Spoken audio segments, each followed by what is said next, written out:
Hi, nobodies. So, today was a good day, even though it rained a lot. And there was some bad news delivered today, and Bob died. But it was still a good day. I say that because I went out today. I went out and I didn't have a bad time. Uh, Came home, watched a great movie, um, you know, and just chilled today. I slept good last night. Um, So I can't complain about any of it. Uh,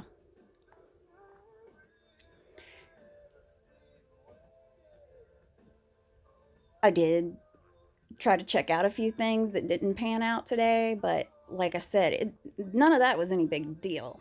I mean, shit happens, but I always have a contingency plan. It's always good to be optimistic, but it's also good to be realistic. Um, and say, well, if this doesn't happen, then what? What's the next step? Then what's the step after that? I mean, it's funny that I plan things like two or three steps ahead of where I'm at, but I can't play chess to save my life. I mean, I got bored with checkers because checkers, I know what the other player's gonna do. So, and I sucked at it. But I mean, if I played against somebody most of the time, it was like, it's the same game over and over and over again. At least chess is different. And I tried to learn chess, but it just wasn't for me. But I do plan like that. Um,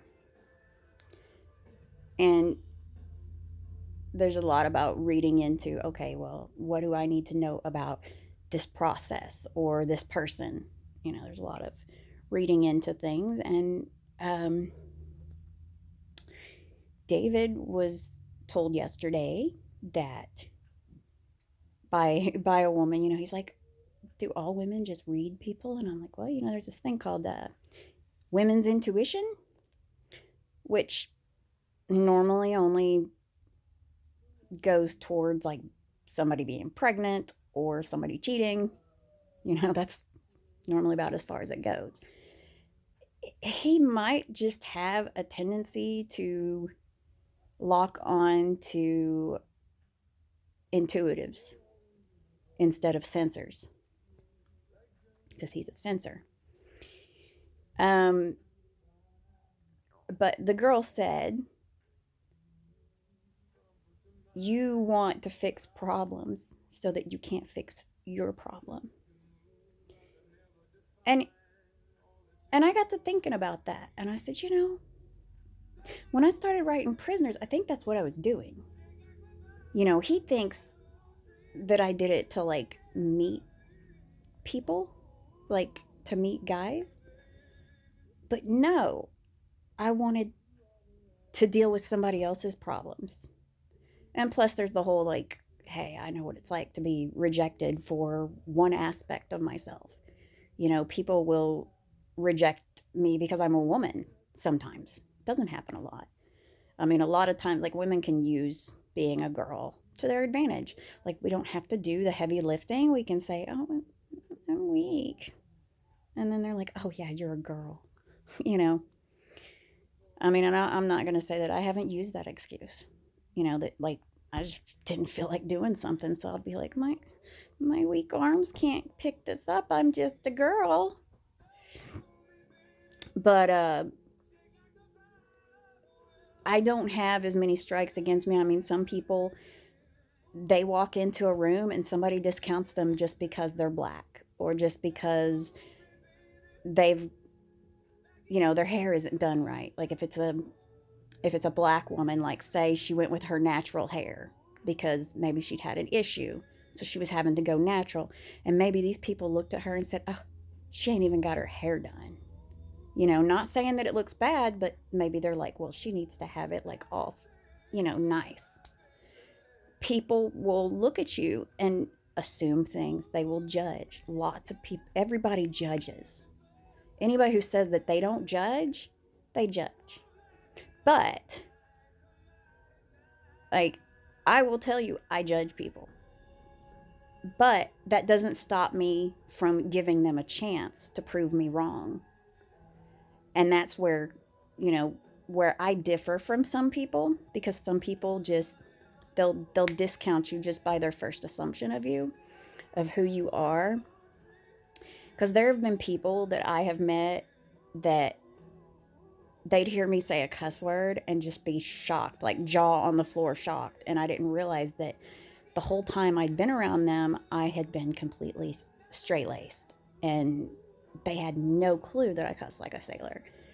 You know, some people are just like, oh my God, you smoke? You know, like whenever I would smoke cigarettes. So, you know, people assume things. They assume you do certain things or you don't do certain things. And sometimes they can look down on you for those certain things. Like, I've known guys who have said, I won't date a girl who smokes. The most unattractive thing on a woman is a cigarette, you know? And it's like, well, why are you judging her like that? I mean, yeah, you may not want to kiss her, but why can't she be your friend? Maybe she's perfect for one of your buddies. Why are you discounting her as maybe she's trying to quit? Maybe she wants to quit, you know, and maybe you can help her. You know, I mean, it doesn't have to be like, oh, I ain't kissing her. Well, you don't have to kiss her today. You know, you can say, hey, you know, go get a shower and brush your teeth and use this mouthwash and then we can play. I mean, if that's what it takes, I mean, don't discount the person just because of that one little thing. On the other hand, if you're an addict and you see the girl shooting up with your drug of choice, steer clear, because that's just a recipe for disaster. You already know you're weak. You don't need to be around it. But for the most part, you know, that's what I had told myself, that I was, well, I didn't realize it at the time. I just felt like I need to do this. And then later I justified it as, well, I don't have any friends. Nobody in the outside world talks to me, reaches out to me, because family doesn't count because they live in your house. So they will talk to you. But, you know, I was talking about the world at large, you know, all these people that say they care about you and they think that it's good enough to communication to put a crying face on your post. That was them saying, I'm here for you. I'm giving you a pat on the back. I'm giving you a hug. You know, like that's good enough. It's like, motherfucker, you live 2 blocks from me. You can't come over for 5 fucking minutes and actually give me a hug? You know, so there was that aspect. And then there was the aspect of me realizing that when I would tell people, you know, that, hey, I write prisoners, they would just go, oh my God, why would you write them? They're all crooks. They're horrible. You know, these people would, not knowing anybody, just, oh, they're in prison, they're scum. And it's like, you're gonna judge them like that? That's just as bad as judging somebody for the color of their skin. You don't know their situation. And neither do I until I ask. And the thing is the people that I've written to, not a single one of them has asked me for a dime. Not once. So I might have picked the few, but I'm more inclined to believe that there's a lot of good people that they made a mistake and they're paying for it. Just like, I mean, does this guy who burglarized a bunch of homes to pay for a drug addiction and is sitting in jail, how is he less than a guy who drives while drunk and pays $1,000 fine? That motherfucker could have been out killing somebody in his car. You know, me, I'm looking down more on the guy who's paying a fine for driving while intoxicated, because that is dangerous. That's proven dangerous, you know. I mean, it's just, It's like they're going to go the rest of their lives with this record hanging on them that they've been to jail. And they're going to deal with their whole lives when somebody finds out about that, that a lot of people are going to say, oh, it was nice to meet you. Have a nice life. You know, I'm not that person. Now, I will walk away if I see people doing shady shit. You know, it's like, hey, I don't want to be around that. Y'all are going to get in trouble, and I don't want to be associated with you and get some conspiracy charges on me. No, thank you. I don't, but to look at somebody, you know, and not know their circumstances. And the thing is about these small-minded people, oh God, every freaking time. Not right now. You're fine. I can't fix it. Stop putting your finger in your nose and you won't have a bloody nose. Just tilt your head back. The boy's always sticking his fingers in holes in his body and he wonders why his nose is bleeding. You know, a lot of these people that I know of that are so small-minded, these are people who've done the same shit that my friends are sitting in jail for. I mean, not the ones that are sitting in jail for murder, but people in jail for burglary, for selling dope, you know, for having dope. You know, these people have done that stuff. And they've gotten off the hook. You know, they got to go to rehab on their third offense, you know, or whatever. Their deal is they just, oh, well, I didn't serve prison. You know, doesn't make you a better person. You just didn't have to go to jail. You know, you can't look at them and say, oh, they're all just these really horrible crooks. Some of them had shit lawyers, shit lives, and shit luck. Whereas some of these motherfuckers running around today sitting there talking about how can you write to inmates, those are people that I won't associate with because they're still doing shit that can get them in trouble. And it's like, and you're going to judge somebody who's paying for their crime? And then they're going to sit there and say, well, it's not fair that they get an education. They get an education so that when they get out, they won't steal from you or do the shit that they did that got them in there in the first place. It is not because, oh, you know, we just want to give them things. No, it's so that they won't recommit. You know, it's like, so, and, you know, I always hesitate to mention like writing to people. Like when somebody says, I have no friends, I feel so alone, you know, and like I want to tell them about, hey, you know, reach out to these people. Just watch out for the ones that ask for money because they're just going to use you. But genuinely, a lot of the people that write me will say, I am so happy when I get a letter. You know, I mean, just the simple act of getting a letter. And think about your own mailbox. Your own mailbox. What comes in the mail for us? Bills. Bills or companies that want money. You know, they want to sell you something. How often do you get something in the mail that's just like, hey, you know, how are you? I'm so happy to hear from you. You know, thank you for the picture. Thank you for your kind words. Thank you for the advice or whatever. You know, for the most part, they're just happy that somebody's there for them because let me tell you, friends stop visiting. Friends stop picking up the phone.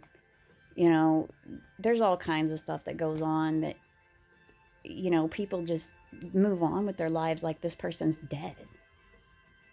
And some of these people really change, and prison actually saves them from being a horrible older person. I mean, think about it. All of you who don't watch me, you know somebody who's in their 40s who's a piece of shit and is running free. You know this person. Okay?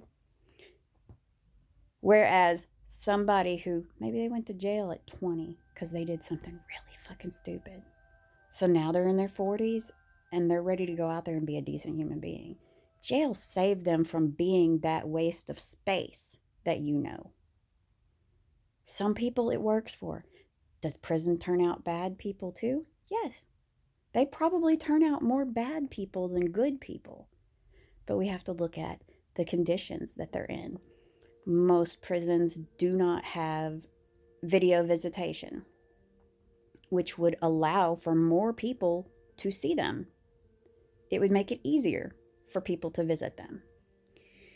Most prisons don't have programs to help give prisoners a reason to do better. You know, I mean, shit sucks. They've got nothing to look forward to for the most part. So, yeah, they're going to act up and they're going to be bad. But if you give them something like, different programs where they can work on stuff, where they can do something productive, something that, it could be as simple as teaching them to crochet and them crocheting blankets for veterans or something, and maybe if they're on really good behavior, they can go visit whenever the what that is. You're fine. Stop picking your nose. I'm not. I'm trying to get all the blood out. It's gonna keep bleeding, dude. Stop messing with it. What if it bleeds and the blood goes down my nose? You got blood all in your body. It ain't gonna hurt you any. What if the blood comes out and it goes around my face and goes down on my body? Then you'll wash it off. But it ain't. Your nose is not running blood. You got like 3 or 4 little drops on a piece of toilet paper. My son. Now he's gonna tell his sister. There are things that prisoners can do, inmates can do to give them purpose. Having purpose is beneficial to human beings in general. When somebody's locked up and treated like an animal, which, let's face it, some people are locked up and treated like animals, it's important that they have some way to feel like they have purpose. It's important that they know that they still exist, they still matter, people still love them, and that they can contribute. Now, granted, there's always going to be guys that are in there that don't want to contribute. Their sole purpose seems to be to bully people and to be assholes, and the whole world's full of people like that. But there are people in there who say, I don't like it here, and when I'm done, I don't want to come back. But they know that they got to serve those years. They got to do that time. So give them something to do, something useful, Give them rewards that don't cost anything. There are certain things that don't cost anything that you can do for people because they've done well. A friend of mine was at a Fed prison and they got locked up for 30 days because a couple of individuals did something bad. They locked down the whole prison. No phone calls. No outside time. No going to the cafeteria. Solitary confinement. Now, you expect that kind of treatment to bring out well-adjusted individuals? Getting into that much trouble. I mean, most of my other friends, when their stuff goes on lockdown, you're looking at a couple of hours maybe that the facility's locked down over an incident, and the people guilty of the incident, they go away for a while. That makes sense. You pay for your crime. And I know there are some people who feel like, well, they shouldn't have anything. They should be treated like dogs, just bread and water, no phone calls, no visits, no nothing. Well, if they're going to get out want them to remember that they're human. And when you look at the statistics of things, a lot of the people that are in there because of an addiction of some kind or because of a reaction to a trigger or something. You know, most of those people have like a traumatic past or an abusive past. These are people who nobody helped them. Their families failed them. Society failed them by not getting them help. Now, granted, you know, they could have went and got help for themselves, but if nobody tells them, "Hey, you've got a problem," how are they supposed to know that they've got a problem? You know, so um, the last thing you want to do to a mentally ill person is to turn them into, because it's so easy to turn a mentally ill person into the worst version of themselves. And taking away purpose is probably the easiest way to mentally murder the mentally ill. You know, just to turn them into something that is horrible. So, anyway, that's my beef today. Um, I had a decent day, a good day, I'll say. I feel good. I'm going to have a good night. I know that looks like, I'm going to have a good night.